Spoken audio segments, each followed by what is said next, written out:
In this video, we are going to learn how vendors can set shipping rates within the Multi-Vendor Marketplace extension for Magento 2. The first thing you are going to need to do is to configure shipping methods through the Supplier panel.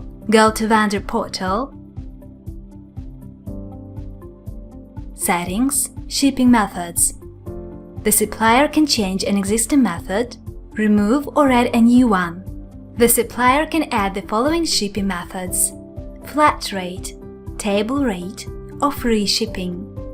Please note that the flat rate and table rate require a handling fee.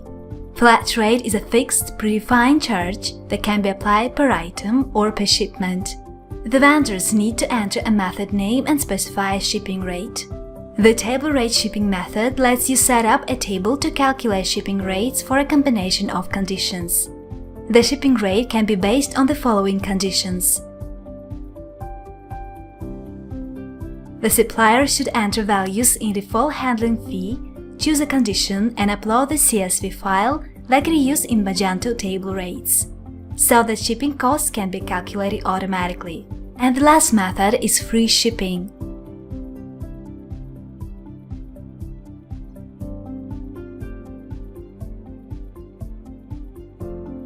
This was a tutorial on how vendors can set up shipping methods in Magento 2 using the Multi-Vendor Marketplace extension. Thank you for choosing Creative Minds. Subscribe to our channels to stay updated.